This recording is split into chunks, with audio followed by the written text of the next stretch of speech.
Prions ensemble.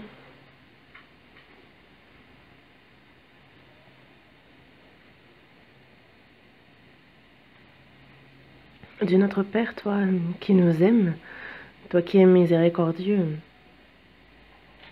Dieu, nous vivions éloignés de toi au milieu du péché. Tu nous as aimés, tu as eu pour nous de la pitié. Et c'est Jésus-Christ qui est mort à notre place.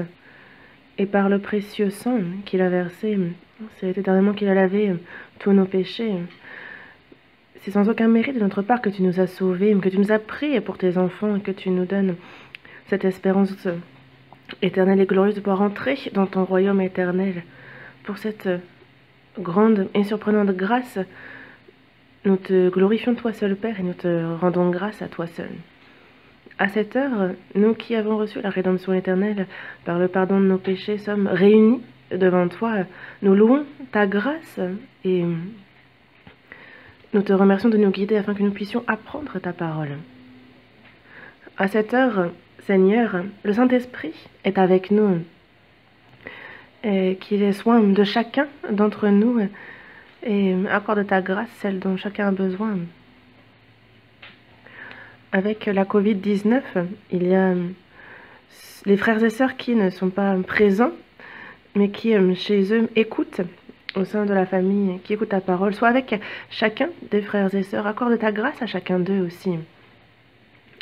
À toutes tes églises en Corée et dans le monde entier, Seigneur, garde-les, prends soin d'elles et par ta parole, guide-les. Nous croyons que c'est ce que tu fais et nous t'en remercions. Il y a tes églises qui rencontrent des difficultés. Accompagne-les en toutes choses. Accorde-leur ta grâce afin qu'aucun ne se perde. Il y a ceux qui faibles sont dans la maladie, mais il y a ces frères et sœurs, et par ta main puissante, touche-les, rétablis-les, et que le reste de leur vie puisse être vécu à prêcher ton évangile, à faire le service dans ton église, et à pouvoir vivre toujours mieux pour toi, Seigneur. Accorde pour cela ta miséricorde. Tu combles constamment nos faiblesses, nos imperfections, et que dans le reste de notre vie aussi, nous puissions être tenus par ta main puissante, que tu nous gardes, Seigneur, et que par ta parole, tu nous guides dans la vérité. En ton temps, tu nous donnes la parole dont nous avons besoin, et tu nous accordes la grâce qui nous convient, et tu nous montres aussi la voie à suivre. À cette heure encore, il y a, Seigneur, ta parole, ta volonté sainte que tu souhaites nous faire comprendre. Aide-nous à bien la comprendre. Nous avons prié au nom du Seigneur Jésus. Amen. La chorale va louer le Seigneur par le cantique qu'elle a préparé.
나의 길을 인도하소서.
생기로 숨쉬게 하고 하나님의 사랑은 고운 향기 같아서 나의 오늘 아름답게 하신다. 하나님의 사랑은 많은 기쁨 되어서 나의 영혼을 뛰놀게 하며 하나님의 사랑은 많은 기쁨 되어서 내게 이라 충만하게 하신다. 충만하게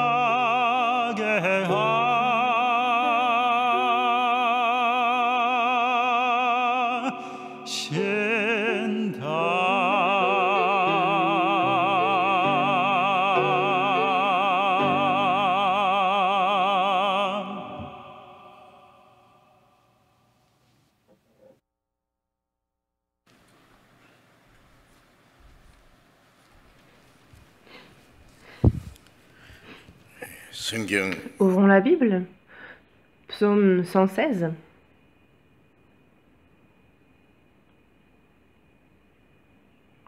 Psaume 116.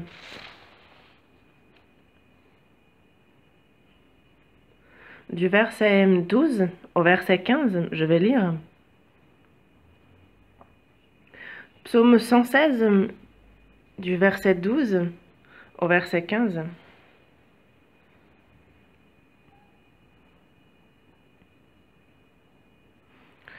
Comment rendrai-je à l'Éternel tous ses bienfaits envers moi?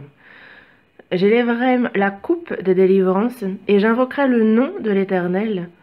J'accomplirai mes vœux envers l'Éternel en présence de tout son peuple. Elle a du prix aux yeux de l'Éternel, la mort de ceux qui l'aiment. Jusqu'ici?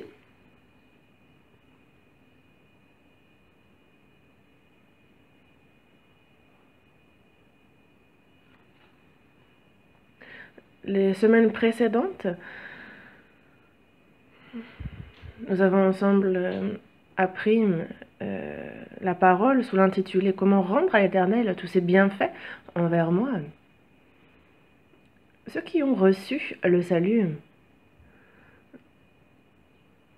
ont reçu une grande, une indescriptible grâce de la part de Dieu que l'on ne peut décrire, que l'on ne peut imaginer, et tous ces bienfaits, toutes ces grâces que Dieu nous accorde alors que nous étions dans le péché, lorsque nous étions perdus, errants à cause de nos idées, lorsque nos mauvaises œuvres nous rendaient ennemis de Dieu, lorsque nous ne connaissions pas sa grâce, que nous étions hors de la promesse.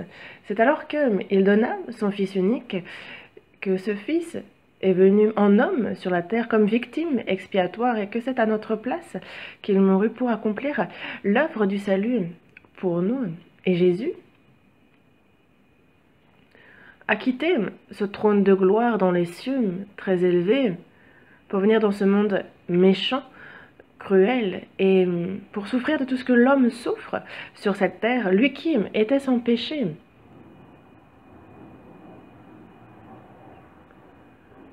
Lui a donc été insulté,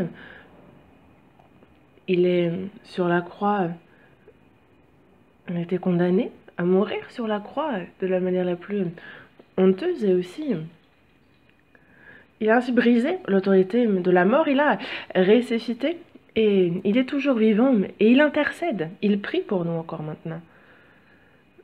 Dieu a envoyé son Saint-Esprit afin que nous comprenions cette grâce qu'il a accomplie pour nous.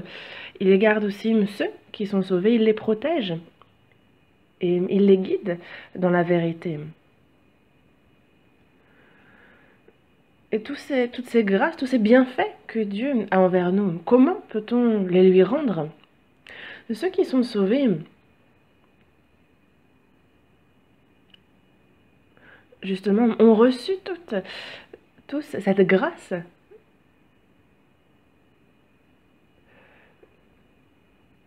Et il y a encore certainement des choses que nous n'avons pas comprises. Nous continuons à apprendre sa parole. Et concernant combien grande est cette grâce de Dieu qui nous a été accordée, c'est quelque chose que l'on découvre toujours plus, petit à petit, que nous apprenons la Bible. Et ça remplit notre cœur de joie, de reconnaissance. Et c'est très naturellement que dans notre cœur, on se demande comment lui rendre tous ces bienfaits, toutes ces grâces qu'il nous a accordées. Dans le psaume 103, verset 2, il est bien dit: « Mon âme bénit l'Éternel et n'oublie aucun de ses bienfaits. » Et nous avons reçu cette grande grâce, nous avons reçu le salut. Et cette grâce-là, il ne faut pas oublier cette grâce, il ne faut oublier aucun de ses bienfaits, aucune de ses grâces. Nous sommes plutôt ceux qui devons les lui rendre. Et imaginez quelqu'un qui, justement, a une dette envers quelqu'un, mais qui va vivre pour elle-même, qui va vivre comme bon lui semble dans ce monde. Alors, c'est quelqu'un qui a, on peut dire de cette personne, qu'elle a oublié la grâce qu'elle a reçue et des bienfaits de Dieu. Et c'est pour cela qu'après notre salut et durant le reste de notre vie, désormais, il ne faut pas oublier, et comme nous savons bien, mais nous ne devons pas oublier que nous vivons désormais pour lui rendre ses grâces, ses bienfaits. Avant de recevoir le salut, nous étions éloignés de Dieu et nous agissions dans le péché. Désormais, et durant la vie qu'il nous reste sur cette terre, durant mon vivant, je vis devant Dieu. Je marcherai devant l'Éternel sur la terre des vivants. Comment rendrai-je à l'Éternel tous ses bienfaits envers moi? C'est quelque chose qu'il ne faut pas oublier. La grâce, les grâces de Dieu, en fait, donc concernant notre vie et comment lui rendre ses bienfaits, j'ai déjà abordé plusieurs points. Le fait que cet amour qu'il a eu pour nous est si grand et si surprenant. Nous aussi, en fait, dans notre vie, on apprend à l'aimer toujours plus au cours de notre vie, toujours plus. Et c'est un amour incomparable. Quel que soit l'amour que l'on prenne dans ce monde, il est incomparable à celui de Dieu, à celui qu'il a pour nous, car il nous a sauvés par amour pour nous, il nous a donné la joie, le bonheur, et quand on pense à ça, alors c'est quelque chose que l'on ne puisse échanger pour rien au monde. Et désormais, nous vivons une vie qui veut lui rendre tous les bienfaits qu'il a eu envers nous. Et une vie qui donc aime le Seigneur toujours plus que toute autre chose, et nous l'aimons toujours davantage.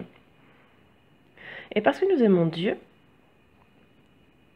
nous obéissons aussi à sa parole. Jésus a bien dit que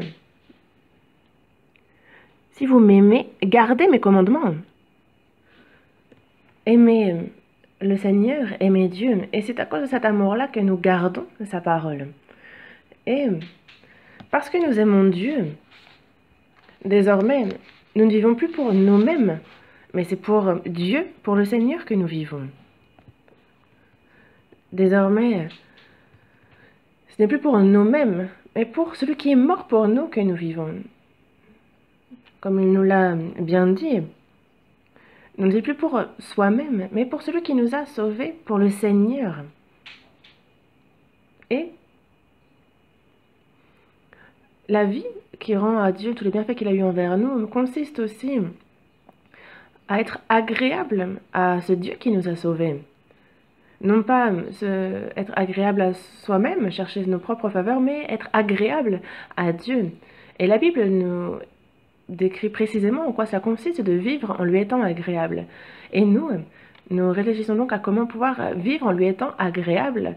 Et ce cœur, il ne faut pas qu'on le perde un seul instant. Et aussi,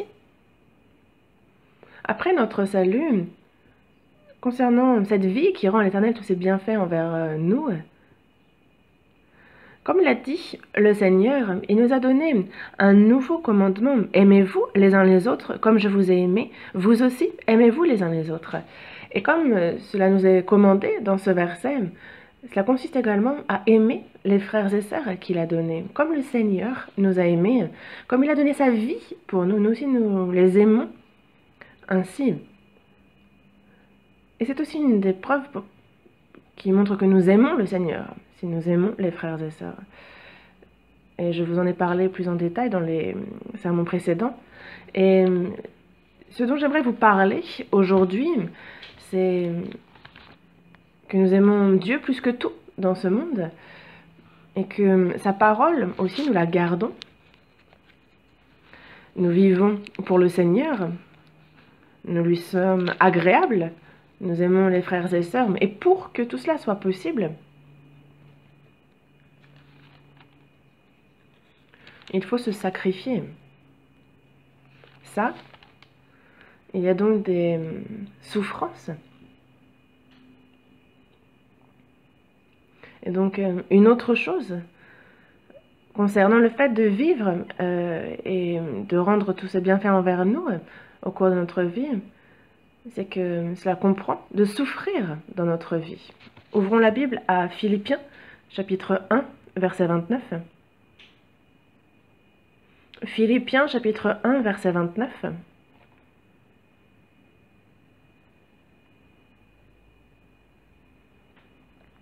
Philippiens, chapitre 1, verset 29. Et cela de la part de Dieu, car il vous a été fait la grâce, par rapport à Christ, non seulement de croire en lui, mais encore de souffrir pour lui. Il vous a été fait la grâce par rapport à Christ. Donc c'est par la grâce que nous avons été sauvés. Il nous a sauvés par la grâce. Et ça c'est par rapport à Christ. Par rapport à Christ, Dieu a créé toutes choses et c'était pour sa gloire. Il a créé l'homme à son image et cela aussi, c'est pour sa gloire. Que l'homme se corrompe, commette le péché et qu'il sauve les pécheurs ainsi, c'est aussi pour sa gloire qu'il l'a fait. Et c'est pour cela que dans Ésaïe, chapitre 43, dans le verset 25, il est dit « C'est moi qui efface tes transgressions pour l'amour de moi, et je ne me souviendrai plus de tes péchés. C'est moi qui efface tes transgressions pour l'amour de moi. » Et donc c'est pour sa propre gloire. Dans le psaume 23 aussi, il dit bien que il restaure mon âme, il me conduit dans les sentiers de la justice à cause de son nom.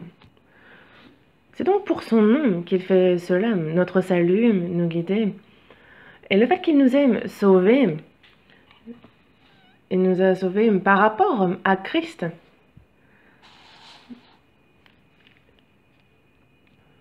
Et c'est non seulement, par cette grâce nous a été faite non seulement de croire en lui, mais aussi de souffrir pour lui.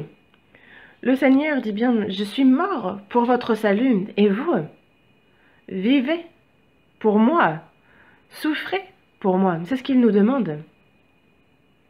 Le Seigneur a souffert tant pour nous, et les souffrances que nous connaissons pour lui sont moindres vis-à-vis de celles que lui, il a reçues pour nous. Et donc, il nous a été fait la grâce non seulement de croire en lui, mais encore de souffrir pour lui. Et c'est pour cela qu'après notre salut, la vie qui consiste à rendre à l'Éternel tous ses bienfaits envers nous, c'est aussi, cela comprend le fait de souffrir pour lui, de vivre en souffrant. Dans Colossiens, chapitre 1, verset 24, l'apôtre Paul dit bien « Je me réjouis maintenant dans mes souffrances pour vous, et ce qui manque aux souffrances de Christ, je l'achève en ma chair pour son corps, qui est l'Église. » Qu'est-ce que c'est que ce qui manque aux souffrances de Christ? C'est que le Seigneur, pour notre salut, n'a pas dit qu'il avait fait en partie le salut et que le reste, c'était aussi à nous de nous en occuper. Non, non, pour le salut, il a parfaitement accompli ce salut. Mais lorsqu'on parle de ce qui manque aux souffrances de Christ, c'est la prédication de l'Évangile. Et ceux qui sont sauvés désormais sont unis par le Saint-Esprit et forment le corps, et qu'est l'Église. Et il y a cette souffrance aussi, et c'est cela qu'il entend par ce qui manque aux souffrances de Christ. Je l'achève en ma chair pour son corps qui est l'Église. Et donc nous, personnes ayant reçu le salut désormais, nous aimons le Seigneur plus que toute autre chose dans ce monde. Et ça nous va d'abandonner les choses vaines de ce monde, d'haïr le mal et de garder sa parole, de vivre selon sa volonté.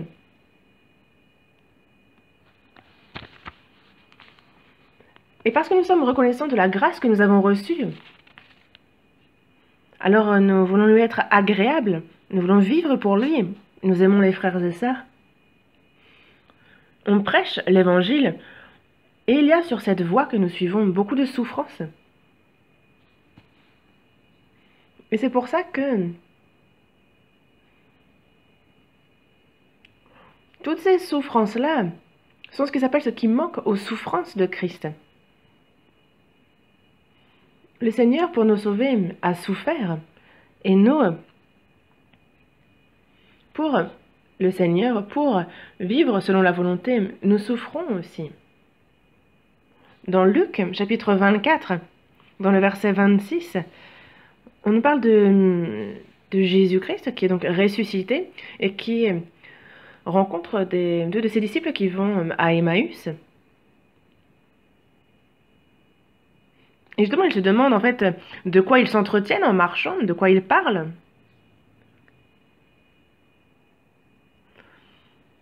Il disait ce qui est arrivé au sujet de Jésus de Nazareth, qui était un prophète puissant en œuvre et en parole devant Dieu et devant tout le monde. Enfin, il y a les principaux sacrificateurs, les magistrats qui l'ont livré pour le faire condamner à mort et ils l'ont crucifié. Et c'est pour ça qu'ils parlent et qu'ils sont tout tristes. Pourquoi? Parce que leurs yeux étaient voilés et ils n'ont pas vu que c'était Jésus. Et c'est pour ça que Jésus leur dit: ô hommes sans intelligence et dont le cœur est lent à croire tout ce qu'ont dit les prophètes. Il dit: ne fallait-il pas que le Christ souffrit ces choses et qu'il entrât dans sa gloire? Tout ce qu'ont dit les prophètes, tout ce qu'ils ont dit de Christ, c'est qu'il fallait qu'il souffre, justement, et il fallait qu'il souffre pour ensuite entrer dans la gloire. Ne fallait-il pas que le Christ souffrisse ces choses et qu'il entrât dans sa gloire? Christ aussi a d'abord souffert avant d'entrer dans la gloire. Dans la première épître de Pierre, chapitre 1, verset 10 et 11, il est bien dit, les prophètes, en fait, ils ont prophétisé, touchant la grâce qui vous était réservée, ont fait de ce salut l'objet de leurs recherches et de leurs investigations, voulant sonder l'époque et les circonstances marquées par l'Esprit de Christ qui était en eux et qui attestaient d'avance les souffrances de Christ et la gloire dont elles seraient suivies. Et vraiment, et donc, ils voulaient sonder l'époque et les circonstances marquées par l'Esprit de Christ qui était en eux, et ils attestaient d'avance les souffrances de Christ et la gloire dont elles seraient suivies. Les souffrances que Christ a subies, sa résurrection et le fait qu'il entre dans la gloire, et à la fin, le fait qu'il revienne en tant que roi des rois, roi de gloire, c'est déjà écrit, mais c'est déjà prophétisé.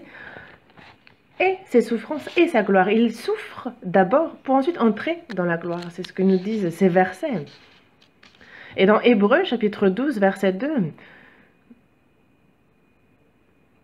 il dit « Ayant les regards sur Jésus, le chef et le consommateur de la loi qui, en vue de la joie qui lui était réservée, a souffert la croix, méprisé l'ignominie, et s'est assis à la droite du trône de Dieu. » Jésus, il y avait cette gloire devant lui. Il y avait une joie qui lui était réservée. Et donc, la souffrance, la honte de la croix, il les a supportées. Le regard tourné vers cela. Il a méprisé l'ignominie. Il a souffert la croix pour cela. Lui qui était venu face aux pécheurs, il était en position honteuse, crucifié sur la croix. Mais il a méprisé l'ignominie. Et il s'est assis à la droite du trône de Dieu. Jésus aussi a on ne peut pas exprimer toute la souffrance qu'il a subie, mais il a souffert pour ensuite entrer dans la gloire. Et donc, désormais, nous qui suivons le Seigneur aussi, on est donc désormais sauvés. Et ce n'est pas pour se dire, bon ben, vivons bien désormais. Non, le Seigneur nous a sauvés et nous permet d'entrer dans son royaume. Et désormais, ce n'est pas pour nous dire, bon ben, plus aucune souffrance, je peux vivre tout à fait en me réjouissant, sans souffrir. Non, ce n'est pas à ça que nous avons été appelés. Dans Romains, chapitre 8, dans le verset 17 et 18, il est dit que si nous sommes enfants, nous sommes aussi héritiers. Et donc, si on est héritier de Dieu, on est aussi co-héritier de Christ. Si toutefois, nous souffrons avec lui afin d'être glorifiés avec lui. J'estime que les souffrances du temps présent ne sauraient être comparées à la gloire à venir qui sera révélée pour nous. Nous sommes enfants, nous sommes héritiers de Dieu. Co-héritiers de Christ, Christ est l'aîné et nous sommes les petits frères. Et nous héritons de quoi? Nous héritons de la gloire qui est en Dieu aussi, qui est en Christ, n'a pas été le seul à être glorifié. Nous aussi, c'est avec lui que nous serons glorifiés. La gloire, en réalité, ne s'applique qu'à Dieu. Il en va de même pour l'éternité. Mais nous, dans ce monde, on aborde, on pense des concepts tels que la gloire, tels que l'éternité, des concepts qui nous échappent. On essaye de mettre des mots dessus, mais on est maladroit. Mais nous, comment devons-nous faire justement pour être glorifiés avec lui? Il nous faut souffrir avec lui. Nous qui avons reçu le salut par la grâce, nous souffrons aussi avec lui. Où est le Seigneur? Il est en moi. Le Seigneur qui m'a sauvé est en moi. Et désormais, ma vie, je la vis pour le Seigneur, je souffre pour lui. Mais j'estime que les souffrances du moment présent sont minimes comparées et incomparables à la gloire à venir qui sera révélée pour nous. C'est un peu, c'est comme on prend une fourmi. Par exemple, si on nous disait, fais ceci et après, plus tard, je te donnerai une très grande chose. C'est pareil, il faut avoir le regard tourné vers ce qui nous attend. Et c'est vrai que les souffrances que l'on souffre sont minimes comparées à la gloire qui nous attend. Et c'est pour ça que dans la seconde épître aux Corinthiens, chapitre 4, verset 17, il dit que nos légères afflictions du moment présent, à l'époque où la Bible fut écrite, les chrétiens souffraient de persécutions, les souffrances étaient grandes et difficiles. Mais il y a encore aussi, à notre époque, ceux de quoi sont affligés, les chrétiens, ceux qui prêchent l'évangile. Et c'est justement pour la foi que nous sommes aussi haïs, persécutés, maltraités, mais les légères afflictions du moment produisent pour nous, au-delà de toute mesure, un poids éternel de gloire. Et c'est donc incomparable à cette gloire éternelle qui nous est réservée. Les légères afflictions sont momentanées, alors que la gloire, cette grande gloire qui nous attend, est vraiment éternelle.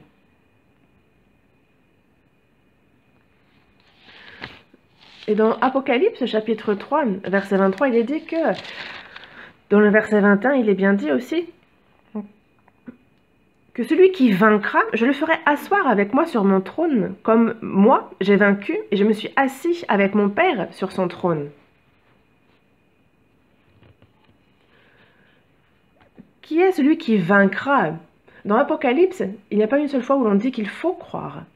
Il est dit, supporte, persévère, bats-toi, triomphe. Dans Apocalypse, on nous parle de l'espérance glorieuse, principalement. Et de cette espérance glorieuse, c'est justement cette gloire qui nous est réservée. Jésus aussi a souffert et il s'est ensuite assis sur le trône à la droite de Dieu. Et c'est la gloire dont on parle. Et justement, il s'assit. Et justement, il nous fait aussi asseoir avec eux. Jésus aussi est venu sur terre et il a tout vaincu. Et il s'est assis à la droite de Dieu. Et justement aussi, il nous a été fait la promesse de nous asseoir aussi à leur côté. Et ça, c'est remarquable, non? Et dans la seconde épître à Timothée, chapitre 2, dans le verset 11 et 12, il est bien dit, c'est pourquoi je supporte tout à cause des élus. En fait, si nous sommes morts avec lui, nous vivrons aussi avec lui. Et donc, si nous persévérons, nous régnerons aussi avec lui. Si nous le renions, lui aussi nous reniera. Donc, si nous persévérons, c'est aller jusqu'au bout, patienter. Si nous persévérons, nous régnerons avec lui. Donc, si on souffre, si on persévère dans les souffrances, on régnera avec lui. Et les souffrances que nous connaissons, c'est Dieu qui permet à ses enfants de souffrir. Pourquoi? Parce qu'il souhaite leur donner une gloire bien plus grande encore. Ceux qui n'aiment pas les souffrances, n'aiment pas la gloire, c'est ceux qui ont abandonné la gloire. Et c'est pour ça que dans la première épître de Pierre, dans le chapitre 4, verset 13, il est bien dit: réjouissez-vous, au contraire, de la part que vous avez aux souffrances de Christ, afin que vous soyez aussi dans la joie et dans l'allégresse lorsque sa gloire apparaîtra. Toutes les souffrances, toutes les persécutions que reçoivent les chrétiens, c'est justement ce qu'on peut dire ainsi qu'on en a part aux souffrances de Christ. Et on a raison de s'en réjouir. Parce que lorsque justement il reviendra dans sa gloire, alors nous aussi, nous participerons à sa gloire. Et donc les souffrances que nous recevons momentanément sur cette terre, lorsque le Seigneur reviendra dans la gloire, alors nous serons avec lui, nous nous réjouirons avec lui dans sa gloire, parce que nous aurons eu part à ces souffrances. Et donc c'est une chose à laquelle il nous faut réfléchir aussi. Les hommes n'aiment pas souffrir.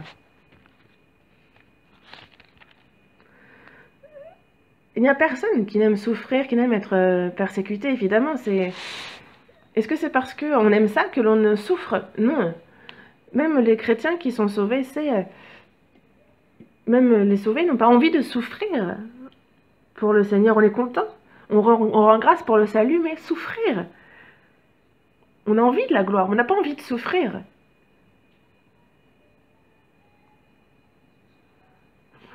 Mais ce n'est pas un bon cœur. Le Seigneur est mort pour nous, et nous, alors qu'il nous demande de souffrir pour lui, on sera là. Non, non. Lui qui nous a sauvés, il nous a sauvés non seulement pour que il nous a bien dit que c'était aussi pour souffrir pour lui. Il nous demande de souffrir pour lui. Et comment allez-vous répondre à ça? Dans Hébreux, chapitre 11, versets 24 à 26, on va chercher ce passage. Hébreux, chapitre 11,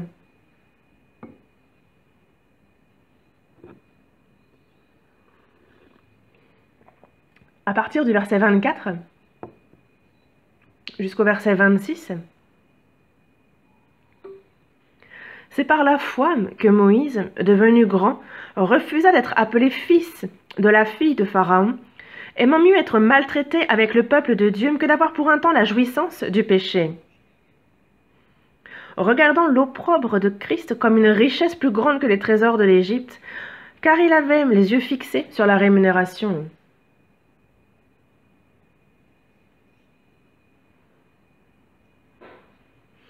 On nous parle ici de Moïse.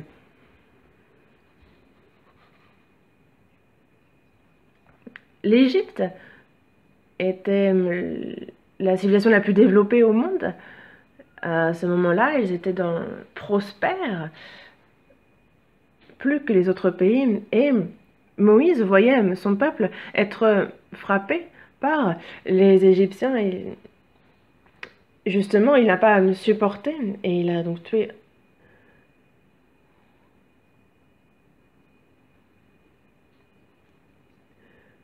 Et lui-même, en fait, a été récupéré par la fille de Pharaon. Et elle devait avoir beaucoup de compassion, justement parce qu'elle l'a pris pour son fils, alors qu'il y avait à ce moment cette persécution contre les enfants hébreux. Et il était donc fils de la fille de Pharaon, il aurait pu devenir Pharaon. Quand on regarde le film Les 10 Commandements, on voit Moïse et quelle autorité, quelle puissance il a. Et parce que lui, justement, bien vu du roi, il a aussi autorité. Mais ici, on voit que c'est par la foi que Moïse... Et donc, on voit qu'il a aussi... il est devenu grand. Et donc, non seulement physiquement, mais aussi dans la foi. Et donc, c'est pour ça qu'il refusa d'être appelé fils de la fille de Pharaon. Il a refusé cela. C'est comme un roi en Angleterre. C'est quelqu'un de puissant. Et par amour pour... en fait, il n'y a pas, par exemple, les autorités catholiques ne reconnaissent pas, par exemple, de se marier soit par exemple avec une veuve et la personne a rejeté la royauté. Et c'est quelque chose qui est très surprenant. Mais regardez aussi l'apôtre Paul. Justement, il trouvait bien plus excellent la connaissance de Jésus. Et donc il a considéré tout ce qui était pour lui avant un gain comme de la boue. Tout ce qu'il considérait être pour lui un bien, il l'a considéré comme étant de la boue, finalement. Les chrétiens, désormais, cet amour que nous avons reçu, cet amour qui nous a sauvés est si grand. Le Seigneur est avec moi et il y a cette gloire qu'il souhaite nous donner, qu'il nous a réservée. Et donc, il y a sur cette terre, quelle que soit la gloire que l'on nous promet, quels que soient les honneurs, en fait, ce sont des choses que l'on peut abandonner quand on pense à cet amour et à cette gloire qui nous est réservée. À l'époque des apôtres, et tout au cours de l'histoire de l'Église, en fait, ce sont des choses que l'on a beaucoup vues. Et les gens nous traitent d'idiots. Et ce n'est pas du tout ça. Ils ne savent pas de quoi ils parlent. Les choses de ce monde, que ce soit la gloire, que ce soit les honneurs, que ce soit la réputation, ce sont des choses momentanées, temporaires dans ce monde, alors que cette gloire qui nous est rêvée dans les cieux, elle est éternelle. Et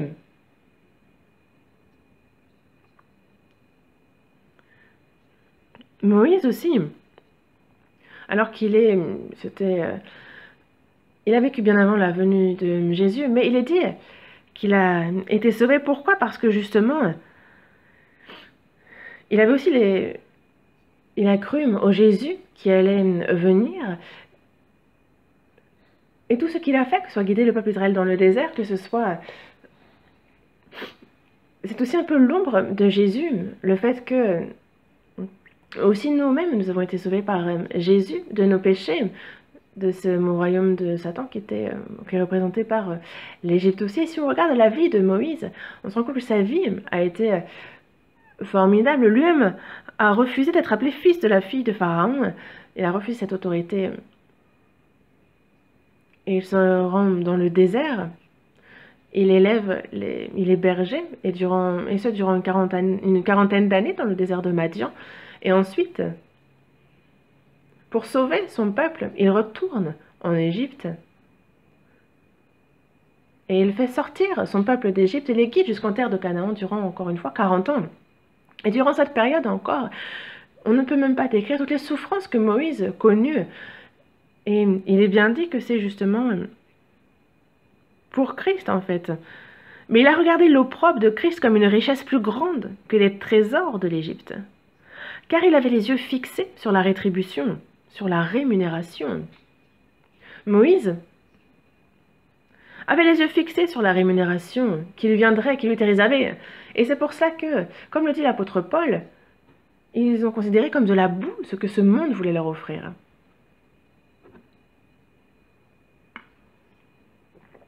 Ayant les yeux fixés sur la rémunération. Et désormais, ceux qui désormais regardent la rétribution qui leur est réservée par Dieu dans les cieux, en ce moment présent et durant leur vie sur cette terre, les souffrances qu'ils connaissent, ils peuvent s'en réjouir. Ils peuvent les surmonter.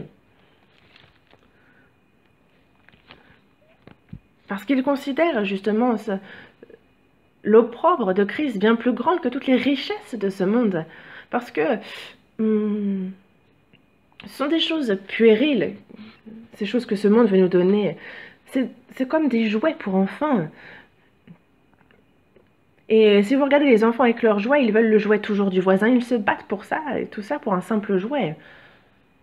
Regardez les politiciens qui cherchent à s'élever et qui pour ça piétinent les autres qui se battent.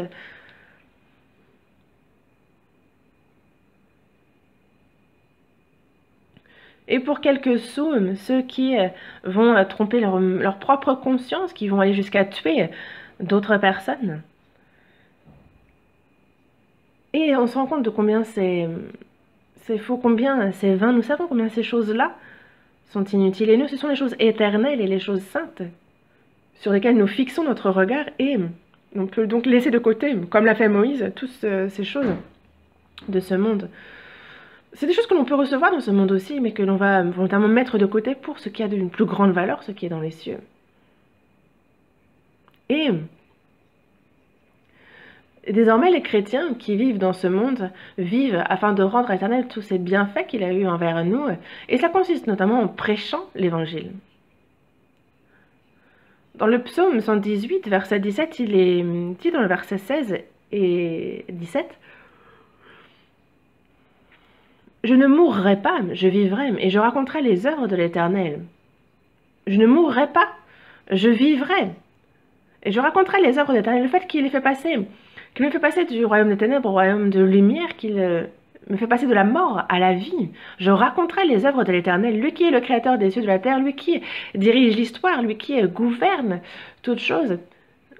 Il a accompli le salut, et il n'est pas plus grand qu'il puisse faire, puisque c'est son Fils unique qu'il a sacrifié pour le salut des peuples de la terre qui couraient à la perdition. Et c'est ces œuvres-là que l'on raconte. Dans le psaume 66, verset 16, il est bien dit justement à toutes les nations de venir écouter. Écoutez, vous tous qui craignez Dieu, et je raconterai ce qu'il a fait à mon âme. Ceux qui ont reçu le salut le savent bien. Est-ce que nous, il nous suffit, on reste tranquille et on meurt une fois sauvé? Non. Le fait même que j'ai été sauvé avant d'autres, c'est parce qu'il y avait avant moi ceux qui ont été premièrement sauvés et qui ont souffert pour que moi-même je puisse être sauvé. C'est pour ça que le salut a pu arriver jusqu'à nous. Et nous savons combien ce salut est précieux. Et alors, on en vient naturellement à penser que le salut des autres âmes est tout aussi précieux. Et ceux qui nous ont devancés ont eu de la peine pour nous, et on a aussi de la peine pour ceux qui ne sont pas encore sauvés. Et pour le salut des autres âmes, en fait, nous sommes utilisés, nous qui sommes sauvés, pour justement prêcher cet évangile aux autres, et on ne peut pas rester là et se taire.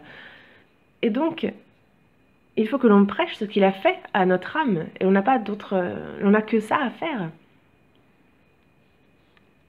Dans Actes chapitre 20, verset 24, l'apôtre Paul parle bien justement de cette course qu'il a courue et du fait qu'il en soit arrivé au bout. Il a dit ne faire aucun cas de sa vie, comme si elle lui était précieuse, mais le tout c'était d'accomplir pour lui sa course avec joie. Le ministère qu'il a reçu. Et en quoi consistait ce ministère? C'était justement d'annoncer la bonne nouvelle de la grâce de Dieu. Et nous sommes donc ambassadeurs de Christ. Et nous avons reçu ce ministère de la réconciliation. Nous qui étions justement...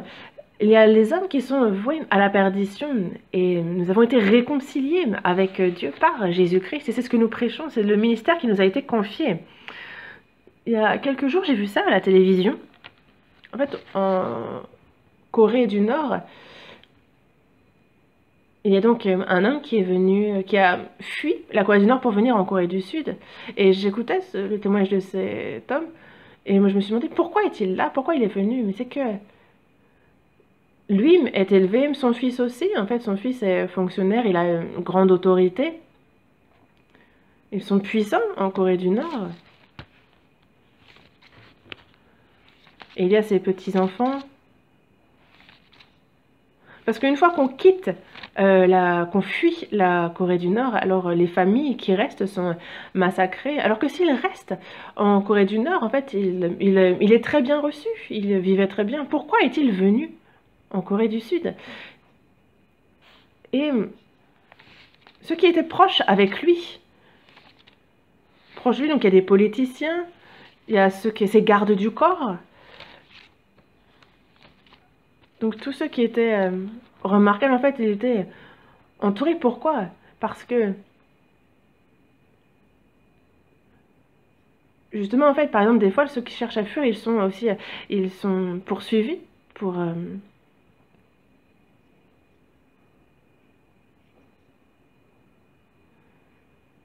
Mais en fait, il y a sa famille qui a été massacrée, ses petits-fils qui ont été massacrés parce qu'il est parti. Pourquoi est-il venu?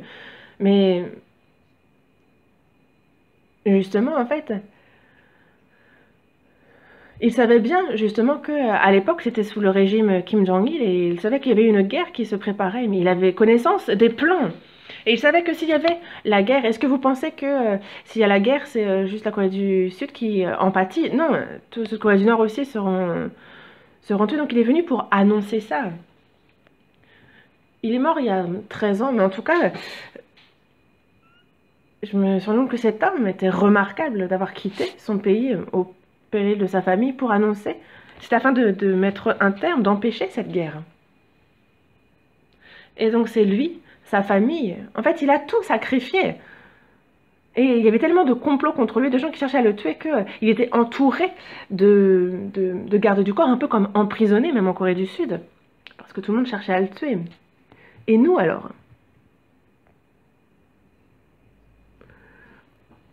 Il y en a beaucoup qui se consacrent, qui se sacrifient pour leur patrie. Il y a des chants aussi de la patrie qui justement parlent de ceux qui ont donné corps et âme pour leur pays. L'apôtre Paul disait bien que justement, il ne considérait pas sa vie comme précieuse concernant lui. Ce qui était important, c'était de finir cette course, de prêcher cet évangile afin que de plus nombreuses âmes, un plus grand nombre d'âmes puissent être sauvées. Alors que pourtant, il a été nu, il a été dans l'éveil, il a été dans la faim, il a été frappé, il a été emprisonné plusieurs fois, il a été lapidé, il a été abandonné, il s'est relevé, il est revenu évangéliser, il a été à Rome. Et on lui a coupé la tête et regardez combien il souffrait tout au long de sa vie. Mais c'est quelque chose c'est un choix qu'il avait fait. Il le voulait. Et même si nous ne sommes pas Paul ou Pierre, nous aussi nous avons reçu le même salut, nous avons été appelés à la même chose, c'est la même mission qui nous a été confiée. Et nous aussi, il faut donc que l'on fasse notre maximum. Et en quoi cela consiste? C'est justement, je ne mourrai pas, je vivrai, et je raconterai les œuvres de l'Éternel. Ceux qui sont sauvés, s'ils se taisent et qu'ils s'inquiètent seulement de bien manger, de bien vivre, si c'est les seules choses qui les préoccupent, alors pourquoi être sauvés? Pourquoi Dieu nous a-t-il sauvés? Pourquoi nous laisse-t-il vivre sur cette terre? Il y a un but à cela. L'apôtre Paul, lorsqu'il était emprisonné à Rome,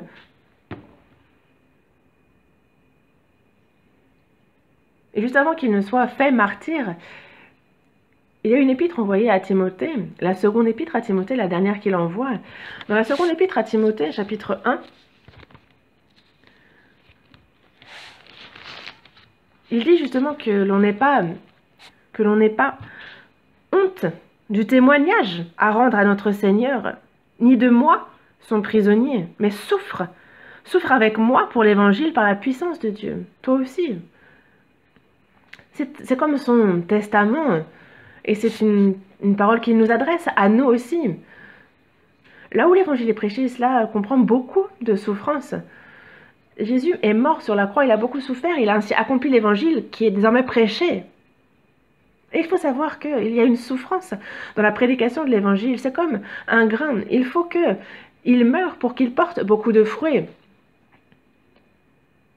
Le fils aîné est mort et ça a enfanté beaucoup de petits frères. Et donc il y a sacrifice, si on veut, qu'il y ait vie pour l'évangile, que ce soit mon temps, que ce soit mes biens, que ce soit ma liberté, que ce soit mon bonheur et si besoin jusqu'à ma vie. Il faut être résolu et prêt à souffrir et même à mourir car ça vaut le coup.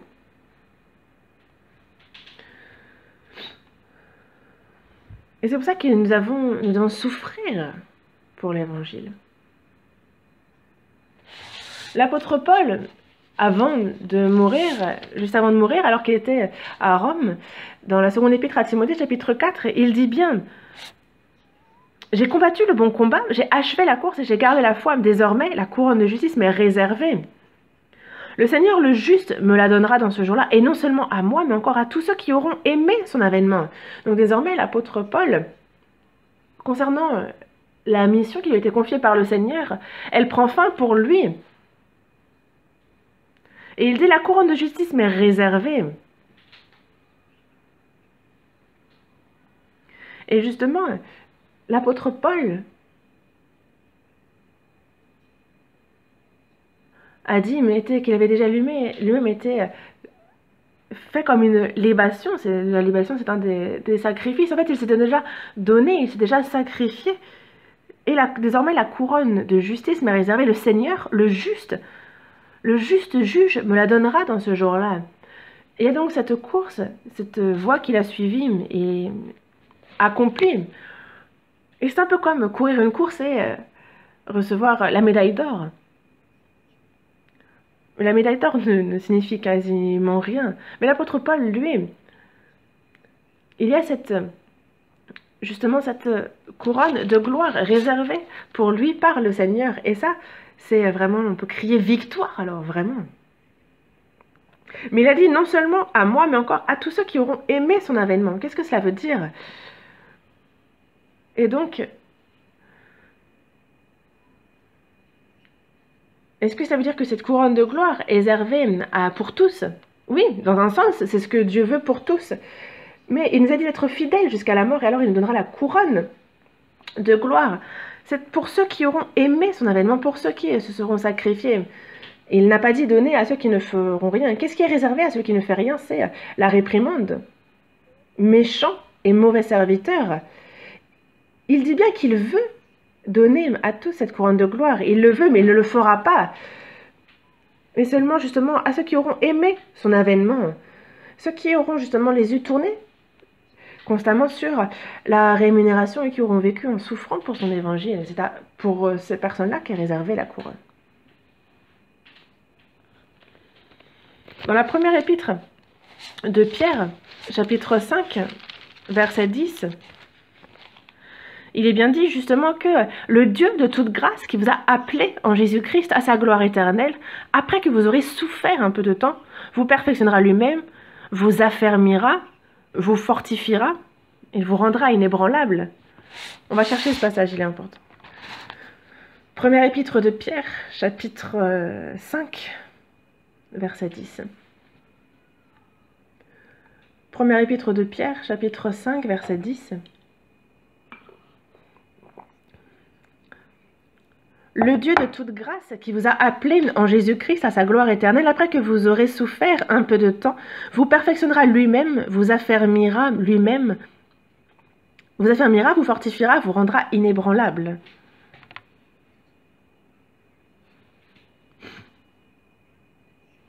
Pourquoi nous faire souffrir? Il dit que c'est que après que vous aurez souffert un peu de temps, il vous perfectionnera. C'est donc pour notre perfection.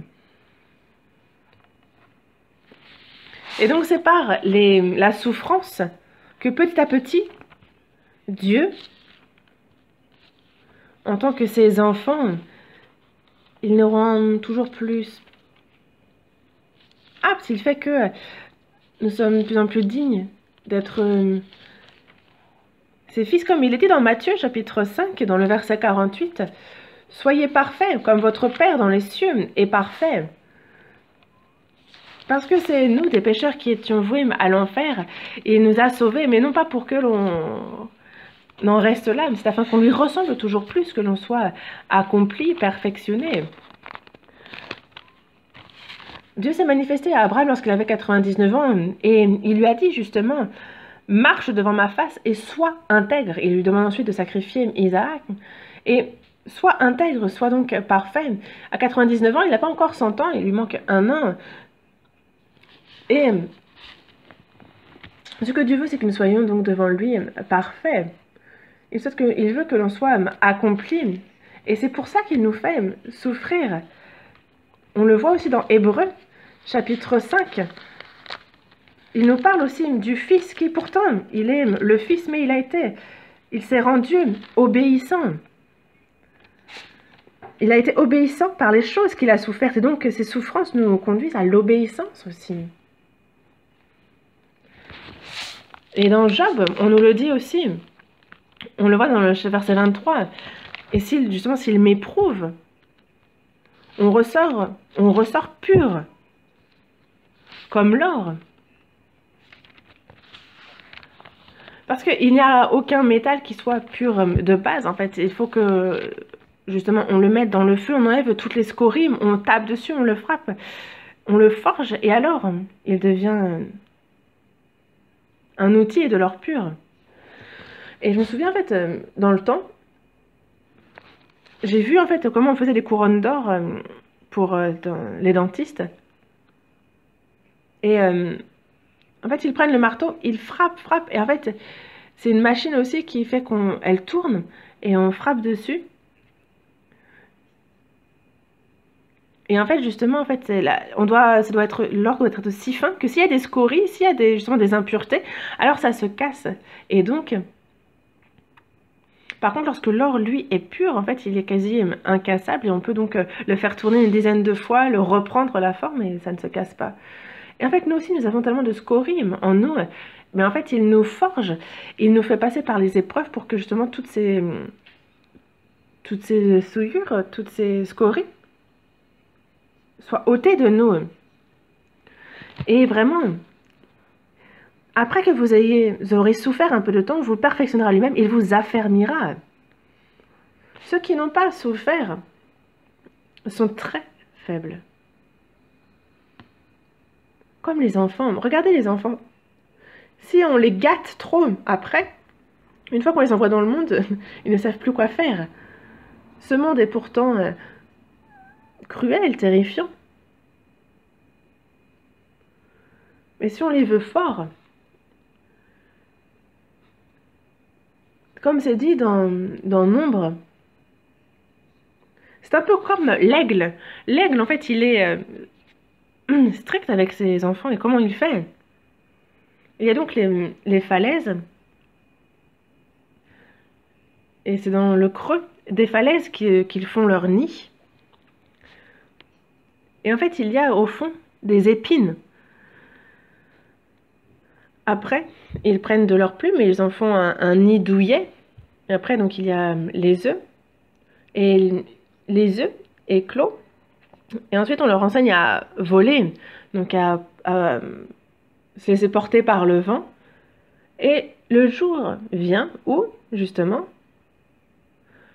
tout ce qui est doux dans le nid est enlevé. Et il ne reste que les épines. Et alors, l'aigle étend ses ailes. Et en fait, les petits, ils sont là, oh, ça fait mal, parce que les épines, ça fait mal. Et donc, tout le monde monte sur le dos de l'aigle, et il s'élève. Et ensuite, il les laisse tomber. Et alors, il y a les petits qui font, oh là là, oh là là, et ils ont l'impression qu'ils vont mourir. Et après, la maman les récupère, elle remonte, et elle les relâche de nouveau. Et il est bien dit, en fait, dans la Bible, que justement, c'est un peu comme l'aigle éprouve ses petits. De même, Dieu aussi, il nous éprouve, il nous élève à la dure, comme on dit. Et toutes ces épreuves, toutes ces souffrances, C'est afin de nous affermir, afin de nous fortifier, afin de nous rendre inébranlables. Alors, quelles que soient les difficultés que l'on rencontre, on ne chancelle plus. Et ceux qui sont justement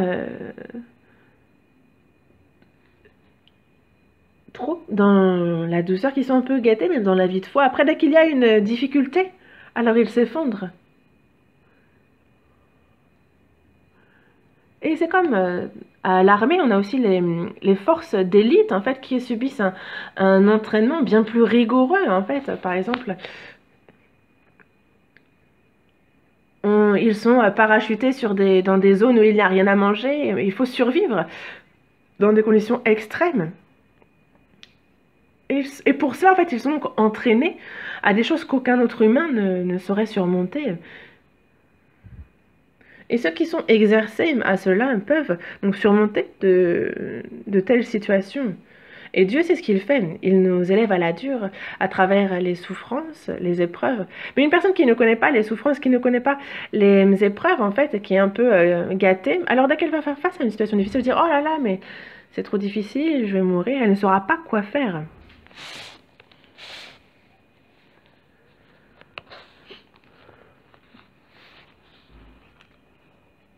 Et on dit de ceux qui suent beaucoup sur le camp d'entraînement qu'ils ne versent pas de sang sur le champ de bataille.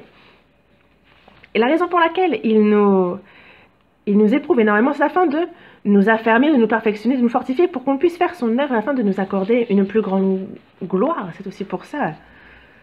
Et c'est pour ça que c'est une très bonne chose que d'être ainsi, de souffrir ainsi. Quand on souffre,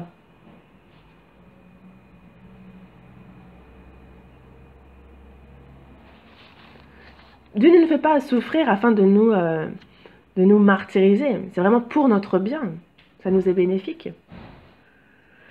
Dans Actes chapitre 7, dans le verset 55 et 56, on voit le diacre Étienne qui est rempli du Saint-Esprit et il prêche l'évangile. Mais les Juifs l'entendent et ils grincent des dents. Pourquoi? Parce que ils sont frappés par la parole, ils sont piqués par cette parole. Mais la réponse qu'ils vont donner, c'est justement de le lapider. Et qu'a dit? Il a dit, voici, je vois les cieux ouverts et le Fils de l'homme debout à la droite de Dieu.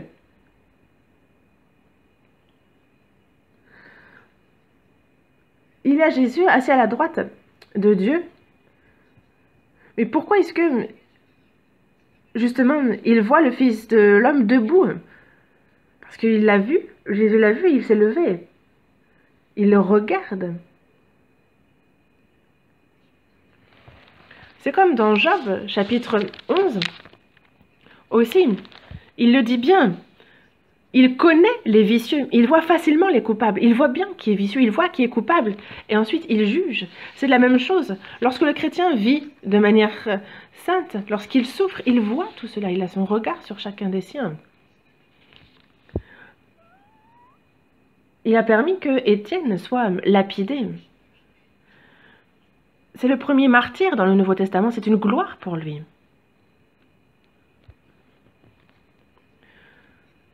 Il s'est levé de son trône. Il est mort pour nous. Il a versé son sang pour le pardon de nos péchés, pour nous racheter de nos iniquités. Il s'est assis à la droite de Dieu et il intercède pour nous. Et encore maintenant, il a ses regards sur nous, il nous protège. Quand nous souffrons, le Seigneur se relève aussi. Et il a la couronne de gloire dans la main, il nous dit, persévère, courage, tiens encore bon. Certainement qu'il fait ça. Dans le psaume 73, verset 24, il est dit, tu me conduiras par ton conseil, puis tu me recevras dans la gloire.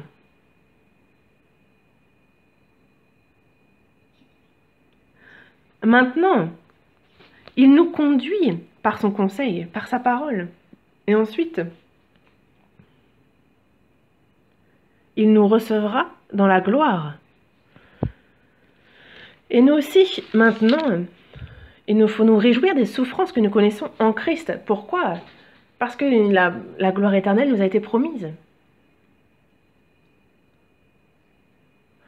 Les élèves aussi, alors qu'ils ont envie de vivre comme bon leur semble, ils ne dorment pas. Et ils souffrent à étudier. Pourquoi?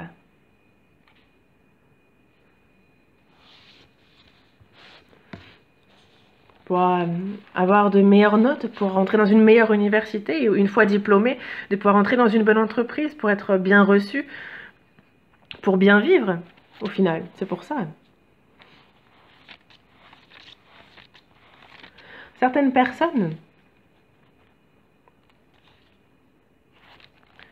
vont laisser leur famille dans le pays natal et vont partir loin à l'étranger pour gagner plus et pour que leur famille, leurs femmes, leurs enfants puissent bien vivre. Alors que ce n'est même pas garanti, mais en tout cas, c'est l'effort qu'ils fournissent dans ce monde. C'est pour un bonheur momentané que certains souffrent volontiers. Mais nous, c'est pour une gloire éternelle.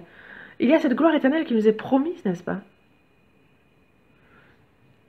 Ce qui nous a été promis par Dieu, et ce qui est sûr, certain, à 100%. Mais tout de même, vous ne voulez pas souffrir. Est-ce que vous ne pensez qu'à vivre dans un plus grand confort, à mieux manger? En disant, ah, est-ce que je ne pourrais pas vivre sans avoir à envier les autres en vivant dans le confort? Mais non, ce n'est pas du tout à ça que nous sommes appelés, n'est-ce pas? Comment faire pour être agréable au Seigneur? Comment faire pour vivre pour lui? Comment faire pour prêcher son évangile? Pour que lorsque nous tiendrons devant lui, nous soyons irréprochables, que l'on puisse nous tenir devant lui sans être dans la honte. C'est la seule chose à laquelle nous devons penser.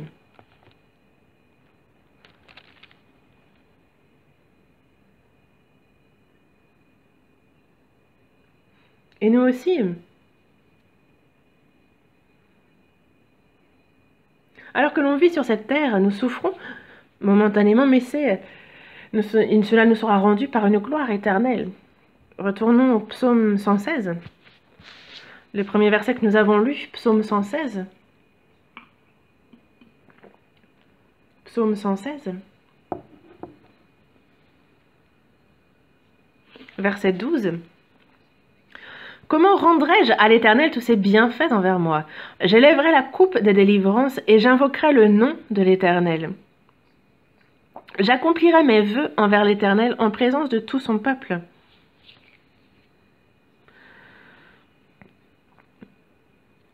Comment rendrai-je à l'Éternel tous ses bienfaits envers moi? J'élèverai la coupe des délivrances et j'invoquerai le nom de l'Éternel. Cette coupe du salut que nous levons, et j'invoquerai le nom de l'Éternel. C'est louer sa gloire, louer sa grâce. Et j'accomplirai mes vœux envers l'Éternel en présence de tout son peuple, devant tout son peuple. Ce n'est pas se cacher, ce n'est pas le servir dans l'ombre.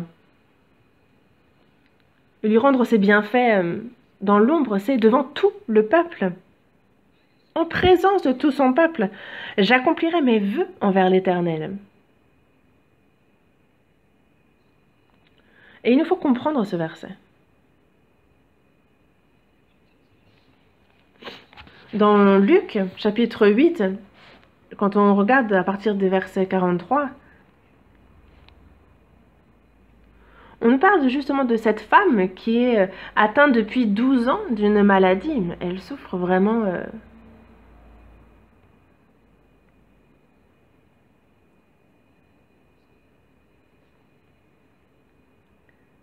Elle était vraiment atteinte d'une perte de sang depuis 12 ans. Elle a tout dépensé pour les médecins et aucun n'a pu la guérir. Mais elle a une dernière volonté. Elle sait que Jésus, justement, a guéri, il a purifié les lépreux, il a fait se lever les paralysés. Et il y a cette foule qui entoure Jésus. Et elle le voit passer, elle le voit s'en aller. Et donc cette femme se faufile, et elle touche le vêtement de Jésus. Elle avait cette foi qui croyait que rien qu'en touchant son vêtement, elle pourrait être guérie. Et Jésus avance et il s'arrête. Et il dit, qui m'a touché?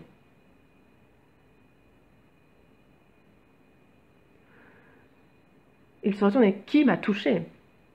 Pierre, regardez, quelqu'un peut très bien vous frôler, vous toucher. Regardez, on est beaucoup, il y a des gens qui passent. Il dit, maître, la foule t'entoure et te presse. Et tu dis, qui m'a touché?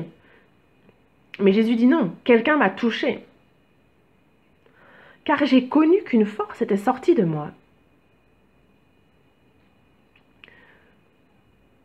Il sait qu'il l'a touché. Et pourquoi fait-il semblant de ne pas savoir et pourquoi demande-t-il qui m'a touché? Il dit, j'ai connu qu'une force était sortie de moi. La femme, en fait, elle se voit découverte et elle dit, c'est moi.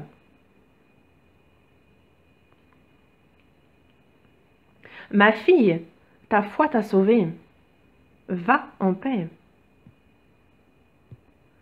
Va en paix. Ta foi t'a sauvée.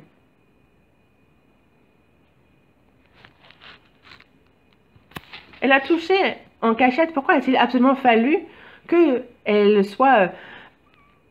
Il fallait qu'elle le dise devant tout le monde, que c'était elle qui avait touché, qu'elle avait été guérie. Pourquoi a-t-il fallu que ce soit public ainsi?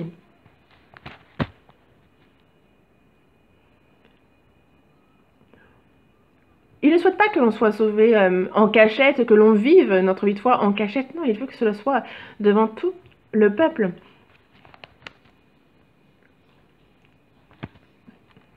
Et il le dit bien justement dans Matthieu chapitre 10. Lorsque quelqu'un confesse mon nom devant les hommes, alors il sera confessé aussi par le Père. Mais si jamais quelqu'un me renie, alors mon Père aussi le reniera. Il faut que ce soit public, le fait que nous soyons sauvés. Et si on garde ça pour nous, si on garde ça en cachette, si on cache ça, non. La foi est certes un mystère, c'est aussi un... Mais il est bien dit, justement, que c'est en présence de tout son peuple que j'accomplirai mes vœux, devant son peuple. Où est son peuple? C'est l'Église. L'Église, c'est le lieu même où l'on peut rendre à l'Éternel tous ses bienfaits envers nous. En présence de tout son peuple, j'accomplirai mes vœux. Et qu'est-ce que sont ces vœux? Les vœux, c'est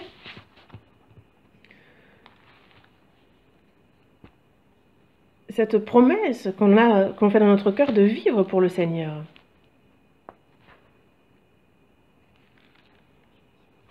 Dans Hébreux, chapitre 6, verset 17 aussi, Dieu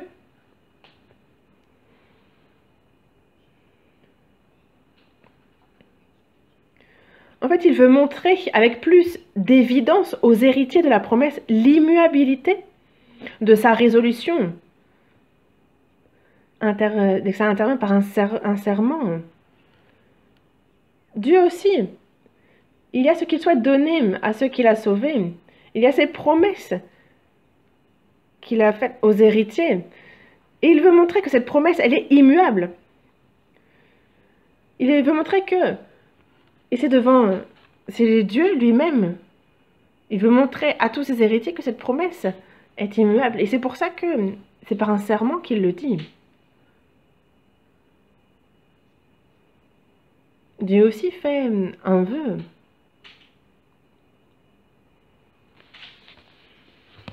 Et c'est important.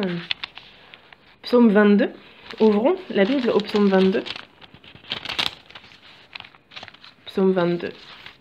On commence par le psaume 22. Verset 25. Psaume 22. Verset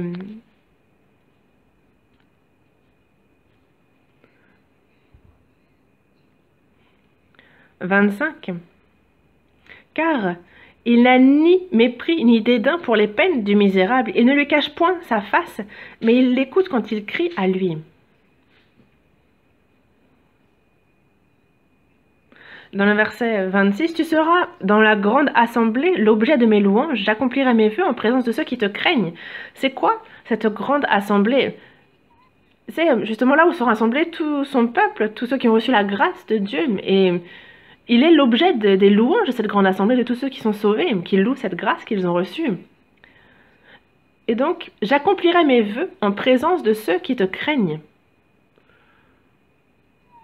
Ceux qui ont la même foi, la même espérance, ceux qui le craignent, ceux qui sont sauvés. J'accomplirai mes vœux en présence de ceux qui te craignent. Voyons le psaume 76, verset 11.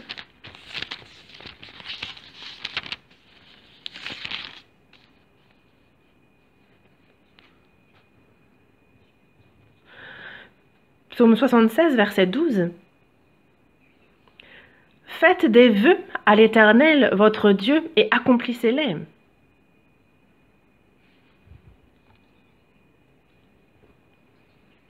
Que tous ceux qui l'environnent apportent des dons au Dieu terrible. Faites des vœux à l'Éternel, votre Dieu, et accomplissez-les. Un vœu, c'est devant Dieu. C'est comme une promesse entre moi et Dieu. Pourquoi? Nous, qui sommes sauvés, on a à cœur et on veut vivre selon sa volonté, n'est-ce pas? Le louer. On le loue en chantant que je vive ou que je meure, c'est pour toi que je vis, c'est pour toi que je meurs. On a ce cœur-là. Et en même temps, on a cette chair qui, elle, ne veut pas ça. On a aussi cette pensée de la chair qui, elle, ne veut pas suivre ça. Alors que faut-il faire?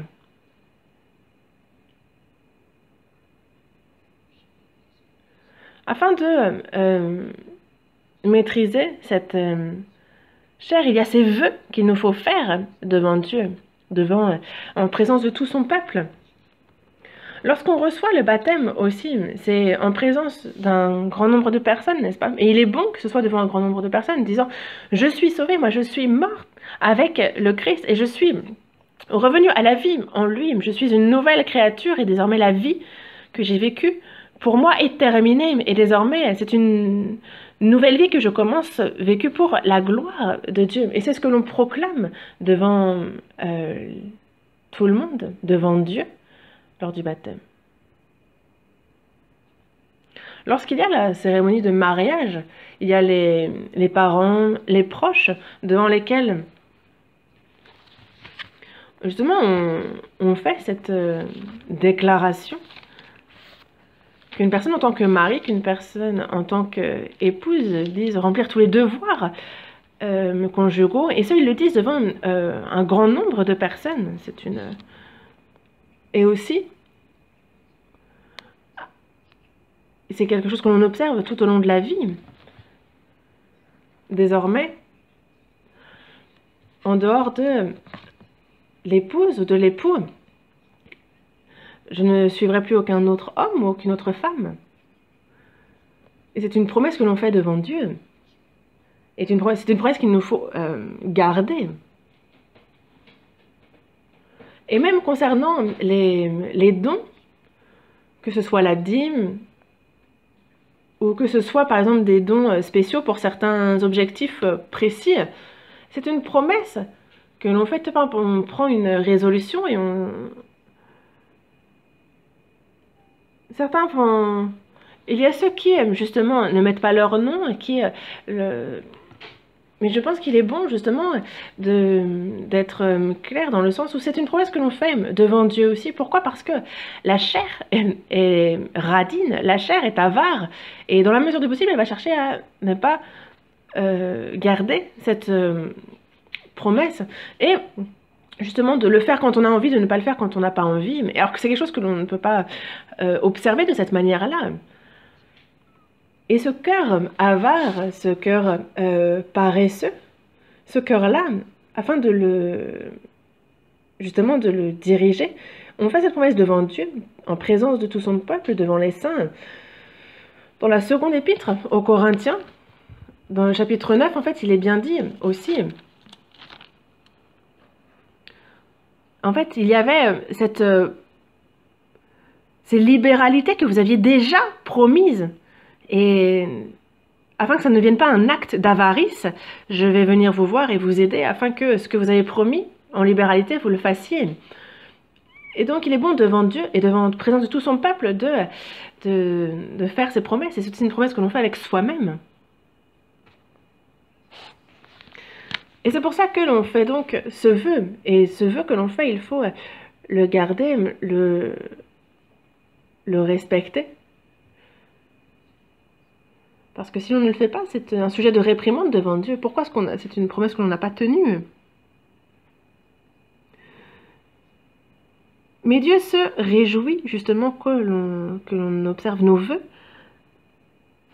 devant lui, ces vœux qu'on a fait en lui.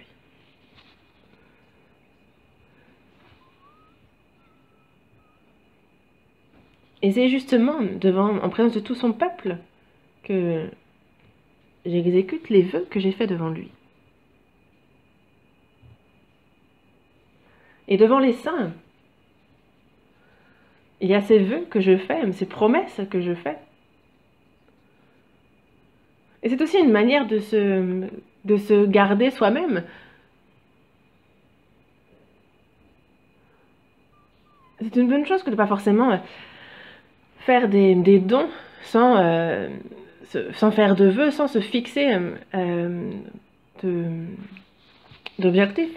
Mais après, en même temps, par exemple, c'est pour soi-même bien mieux que de fixer telle ou telle chose, parce que comme ça, par exemple, si des fois le cœur nous dit, bon, ben, ce mois-ci, non, je le ferai le mois d'après, pas ce mois-ci, mais le mois suivant, en fait, ça pousse à la désobéissance petit à petit, justement, en fait, on devient de plus en plus paresseux et on se dit, bah, quand j'ai envie, je le fais, quand j'ai pas envie, je le fais pas. Est-ce que c'est ça, la vie de foi, non pas seulement pour les offrandes? Il y a cette chair, justement, alors que l'apôtre Paul a bien dit que, justement, lui-même, il assouvissait la chair. Il faut...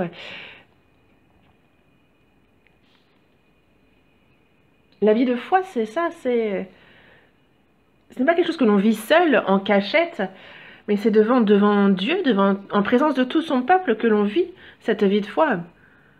Et des fois, on proclame des choses, n'est-ce pas?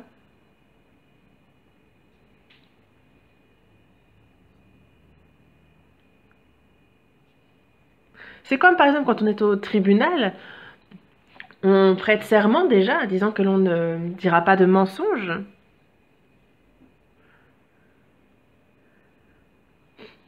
Les politiciens font de même, mais par exemple, c'est quelque chose que certains politiciens vont dire ne jamais mentir, en fait, ils vont mentir quand même, mais nous, devant Dieu, c'est différent. Certains, justement, font ces promesses un peu électorales, disant que si je deviens ça, je ferai ceci ou cela. Mais en fait, ils promettent telle ou telle chose, et des promesses qu'ils ne vont jamais pouvoir tenir. Alors pourquoi faire ces promesses? Nous, c'est devant Dieu que l'on fait nos vœux. C'est en présence de tout son peuple que j'accomplirai mes vœux. Il faut donc faire ces vœux et les accomplir. Et que ce soit sur cette terre ou dans le monde de l'au-delà, il nous réserve justement de bonnes choses lorsqu'on fait ainsi. Car il dit bien qu'elle a du prix aux yeux de l'Éternel la mort de ceux qui l'aiment. Certains saints ne sont pas seulement sauvés, mais ils vivent selon la volonté de Dieu. Ils vivent pour sa gloire. Ils souffrent pour le Seigneur, pour son évangile. Ils se sacrifient. Ils ont les yeux fixés sur la gloire, sur la rémunération. Et la mort de ces personnes est précieuse.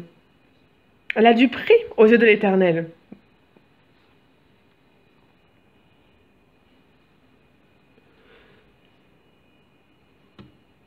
Et il est bien dit justement que ceux qui vivent pour eux meurent aussi pour eux. Et il y a ceux qui sont précieux. Et il y a ceux qui sont précieux, qui sont des ouvriers pour lui, et qu'il prend, et qui se parlent le rejoindre.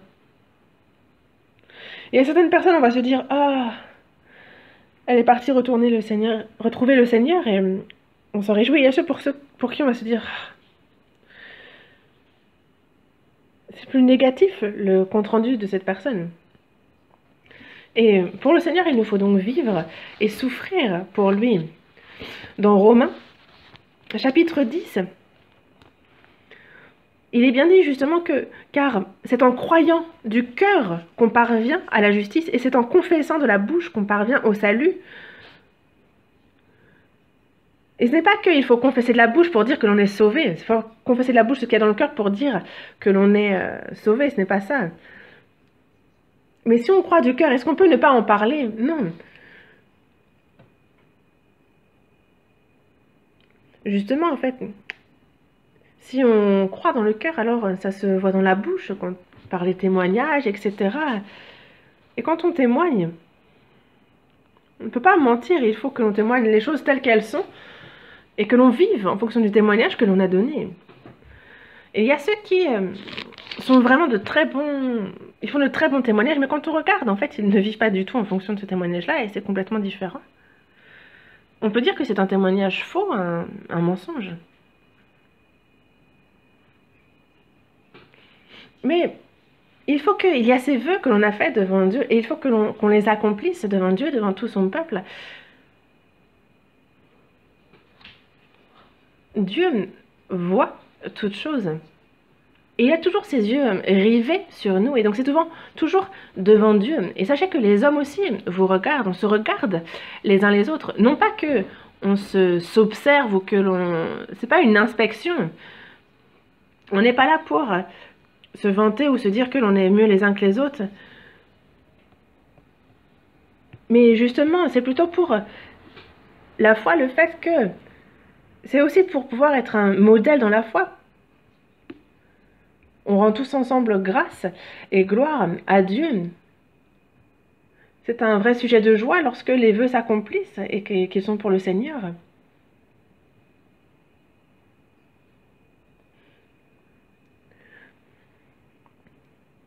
J'élèverai la coupe des délivrances et j'invoquerai le nom de l'Éternel. J'accomplirai mes vœux envers l'Éternel en présence de tout son peuple. C'est avec un tel cœur qu'il faut que, jusqu'à ce que le Seigneur revienne, jusqu'à ce que l'on reçoive la gloire qu'il nous a réservée, et que pour cette gloire, il nous permet de souffrir. Et il faut savoir que cette souffrance n'est rien comparé à la gloire qu'il nous a réservée. Et donc, nous qui sommes sauvés, et il ne faut pas oublier un seul instant la grâce que nous recevons, il nous faut vivre pour rendre à l'Éternel tous ses bienfaits envers nous. Et ça que ce temps passé sur la terre, dans la chair, il nous aide constamment et il nous recevra dans sa gloire. Prions ensemble. De notre Père, toi qui es miséricordieux, lorsque nous étions pécheurs, tu as eu pitié de nous. Nous étions éloignés de toi et lorsque nous étions perdus, tu es venu nous trouver. Et quand nous étions ignorants, Seigneur, tu es mort sur la croix et par le précieux sang que tu as versé sur la croix, tu as éternellement lavé nos péchés. Tu as sauvé notre âme et pour cette grande grâce, nous te remercions. Encore maintenant, tu es vivant et tu intercèdes, tu pries pour nous. Par ton Saint-Esprit, tu nous gardes et tu te charges de nos faiblesses et jusqu'à ce que nous entrions dans ton royaume, tu nous guides. Et aussi,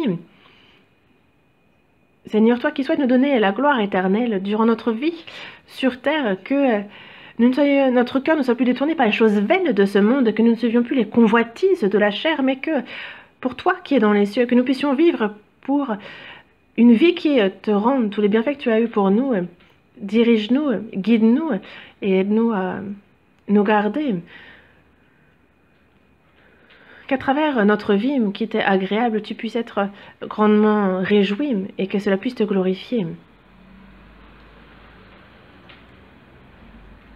Nous confions toutes choses entre tes mains puissantes, Seigneur, et nous avons prié au nom du Seigneur Jésus. Amen.